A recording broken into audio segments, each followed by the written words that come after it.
कधीच नाही चुकणार तुमचे फेवरेट टीव्ही शोज झी5 सोबत, तेही एकदम फ्री.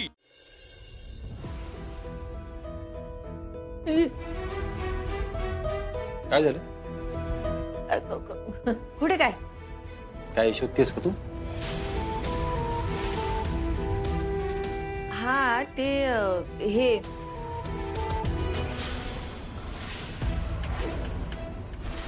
हे शोधतेस का?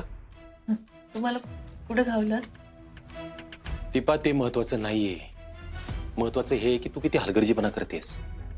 स्वतःची ओळख लपवण्यासाठी थोडा तरी प्रयत्न कर ना. साहेब काय बोलू राहिले साहेब तुम्ही?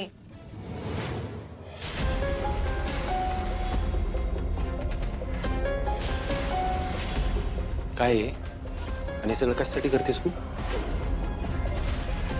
साहेब फक्त खरं बोलायचं, खोटं अजिबात बोलायचं नाही पाहिजे. माय चॅन घेऊन सांगते. मला असं वाटलं तुम्ही मला कलेक्टर ऑफिस मध्ये घेऊन जाल आणि मग तिथे मला सही करायचं काम पडलं आणि मला सही आली नाही म्हणून मी सराव करत अगं होते. दीपा, तुला कळतं का ग? हा कागद जर घरातल्या कुठल्या मोठ्या माणसाला सापडला असता तर सगळं पितळ उघड पडलं असतं ना. सॉरी साहेब. मी तुला स्पष्ट शब्दात सांगितले की मी तुला कलेक्टर ऑफिसला घेऊन जाणार नाहीये, तरी पण हे सगळं करतेस का तू? हे बघ, ह्या सगळ्यामुळे आपले प्रॉब्लेम फक्त वाढणार आहेत, अजिबात कमी होणार नाही. बरोबर आहे. मी जपून ठेवायला पाहिजे होता. हा काय येडीबिडी आहे काय तू? मी तुला म्हणतो की सहीच नाही करायला पाहिजे होती, तू म्हणते जपून ठेवायला पाहिजे होता. काय संबंध आहे का? नाही करायच्या सह्या. हे बघ दीपा, मला तुला सारखं सारखं सांगायला नाही आवडत, पण तरी पण स्पष्ट सांगतो. जोपर्यंत आप्पी सापडत नाही तोपर्यंत हे नाटक शांतपणे नीट कर. एकदा आप्पी सापडली ना की तुला मी सुरळीतपणे तुझ्या घरी नेऊन सोडतो, पण तोपर्यंत आपल्या दोघांना भविष्यात प्रॉब्लेम होईल असं काही करू नको बाई, प्लीज. मी काय म्हणते, पुढे गावला पेपर. आपल्या दोघांना एक पोरगा आहे. मला आणि आत्पीला एक पोरगा आहे जो अभ्यास करत असतो, इकडे तिकडे खेळत असतो. त्याच्या हाताला यासलं काहीतरी लागेल याचा विचार करायचा जरा. पकडू राहिलं मला. मेहरबानी झाली. आता या गोळ्या नीट जपून ठेवा आणि हा कागद आहे ना फाडून फेकून दे कुठेतरी. कोणाला सापडलं ना लगेच कळेल तू आप्पी नाहीस ते. प्रॅक्टिस करून सह्या केल्यात आप्पीच्या, जिलेब्या काढल्यात कागदावर, प्रॅक्टिस केली. आता इथे एवढे बोलले, जाताना मी बोलून गेले. कडू आहे कडू. नीट जा, काय नीट जा. टाकलं का? हो झालं. जीजी तिला आता खाली. जीजी नमस्कार. चालेल ना सगळं व्यवस्थित? हो हो, सगळ्या पोरांना टँकर कुठं कुठं पोचवायचे व्यवस्थित सांगितले. शहरातल्या निम्म्यापेक्षा जास्त वॉटर एटीएम वर आपलंच पाणी जाते ना? निम्मेच्या वर कुठं, शहरात जवळपास सगळीकडे आपलंच पाणी जाते. काय सांगतो? हो. हे बघ, जालिम पावडर आहे, सगळ्या टँकर मध्ये टाका. जीजी मला हेच पटना. नुसत्या कलेक्टरला ऑफिसला बोलवायसाठी आपण एवढ्या लोकांच्या जीवाशी खेळतोय. अरे काय होत नाही, जास्तीत जास्त अशक्त होतील लोक. आपण जीजी पाणी पिणारे सगळी लोक एका वयाची थोडी असणार आहेत. बारक्या पोरांचं, वयस्कर लोकांचं काय होणार आहे? त्यांना सहन होईल का? अरे पण तुझ्याकडे काय दुसरा पर्याय आहे का मग? जीजी आपण असं केलं तर कसं? ती कलेक्टर बाईजी आपल्या ताब्यात आहे, तिच्याकडनं सहाय्य करून घेऊ की. माझं नीट ऐक, ज्या ठिकाणी आपलं डोकं चालत नाही त्या ठिकाणी चालवायला जायचं नसतं. अहो पण बास, प्रोजेक्टची फाईल पुढे सरकायला कलेक्टरची सही असून चालत नाही, शिक्का पण लागतो. आणि तो शिक्का फक्त कलेक्टर ऑफिस मध्येच मिळतो. म्हणजे आता काय पण करून त्या राजाच्या बहिणीला कलेक्टर ऑफिसला पोहोचवावंच लागेल. पण लय रिस्क बरं का, आणि लोकांच्या जीवाशी खेळ होईल तो यागळाच. मला पण वाईट वाटतंय रे, पण माझ्या धंद्यापुढं मला कुणीच दिसत नाही. काय करू, सवय आहे माझी. सगळ्या टँकर मध्ये मिसळायची. हो, आणि बघ, कधी कधी मोठ्या गोष्टी करायच्या असतील तर अशा किरकोळ गोष्टींकडे लक्ष द्यायचं नसतं. मी वाईट आहे का माहिती ना तुला? एकदा का त्या कलेक्टरनं अडकवलेली माझे प्रोजेक्ट सुरू होऊ दे, मग या पाण्यामुळं जी लोक दगावतील त्यांच्या फॅमिलीला 5 लाख रुपये हे जीजी देणार, शब्द आहे आपला. आणि हो फैजू, एक काम कर, ही काम पोरांना सांग आणि ती कलेक्टर बाई जिथं डांबून ठेवली ना तिथं पोच. काय पण करू शकते ती. चालते, कळलं ना?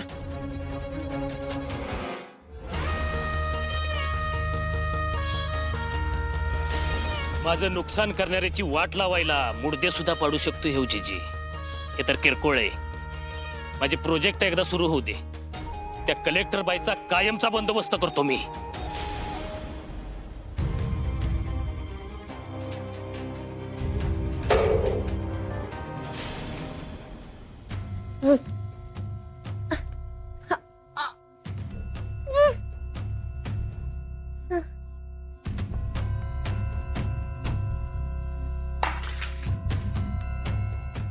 खाऊन घ्या.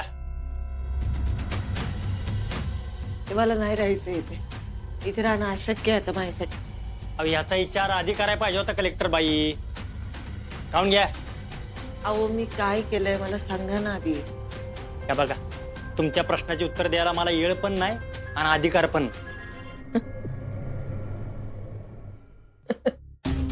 अरे ओ मी विसरल्या, तुमच्या साहेबांच्या शब्दाचे गुलाम आहेत ना तुम्ही. तसं समजा पाहिजे तर खाऊन घ्या. ऐक नाही बाबा, सोड ना प्लीज. पैसे पाहिजेत का तुम्हाला? मी देईन. हा किती पाहिजेत पैसे बोल ना. आम्हाला पैसे देणार? हा किती देणार पैसे? आता एवढं म्हणतायच तर एक आनंदाची बातमी देतो तुम्हाला. आनंदाची बातमी? तुम्ही इथनं सुटणार कन्फर्म आहे. काय? तुमची इथनं सही सलामत सुटका होणार, पण आत्ता नाही, 2 दिवसांनी. अहो मग आत्ताच करा ना सुटका. 2 दिवसांनी कशाला? अहो कलेक्टर बाई, प्रत्येक गोष्टीला एक टाइम यायला लागतो का नाही? तुमच्या सुटकेचा टाइम 2 दिवसांनी येणार, तोपर्यंत खाऊन घ्या. 2 दिवसांनी काय होणार आहे असं सांगा ना. आज सोडा ना. अहो तुम्ही कलेक्टर आहे. कलेक्टर अपर्णा सुरेश माने, तुमच्या स्वागताची जय्यत तयारी सुरू आहे. खाऊन घ्या. फुलं उधळणार, फटाके वाजणार, सगळं होणार.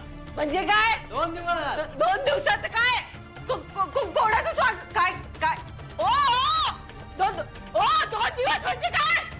ओ ऐका ना. काय काय बोला? 2 दिवस म्हणजे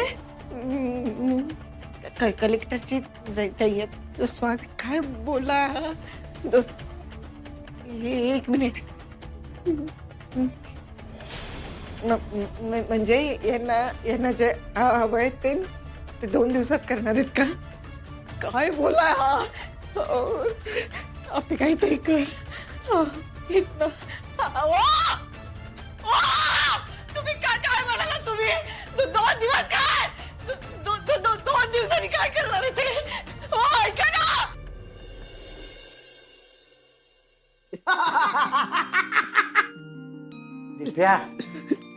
घरातनं काम करायचं बंद होणार आहे का नाही? दीपक, विना काका कंटाळा तुला. स्वप्नील सर, याला कोण नाही कंटाळणार? दिवसभर कामाच्या नावाखाली लोळत पडलेला असतो घरात. अहो कंपनी खुश आहे आपल्या कामावर आणि त्यांना काय काम करून दिल्याशी मतलब. बर बापू कदम, आम्ही जरा जाऊन येतो. काल टेस्ट राहिल्यात ना, त्या पूर्ण करून घेतो आज. बर बर, पण निघालाय तर काहीतरी खाऊन जावा. अय शपथ, दाजी बघितलं का? अहो किती लोक आजार आहेत बघा. सकाळपासून पाण्यात बरे आजार पसरत आहे. लोकांची अवस्था देखील खूप खराब होत आहे. शेकडो लोक हॉस्पिटलमध्ये भरती होताना दिसत आहेत आणि पुण्याचं प्रशासन हातावर हात ठेवून बसले असं दिसतंय. काय लोक आजारी पडायला लागलेत. आता आकडा वाढतच चाललाय मागासपेक्षा. हे कुठं धनकवडी आहे ना हे रे. झी5 ॲप डाउनलोड करा आणि पहा सर्व एपिसोड्स एकदम फ्री.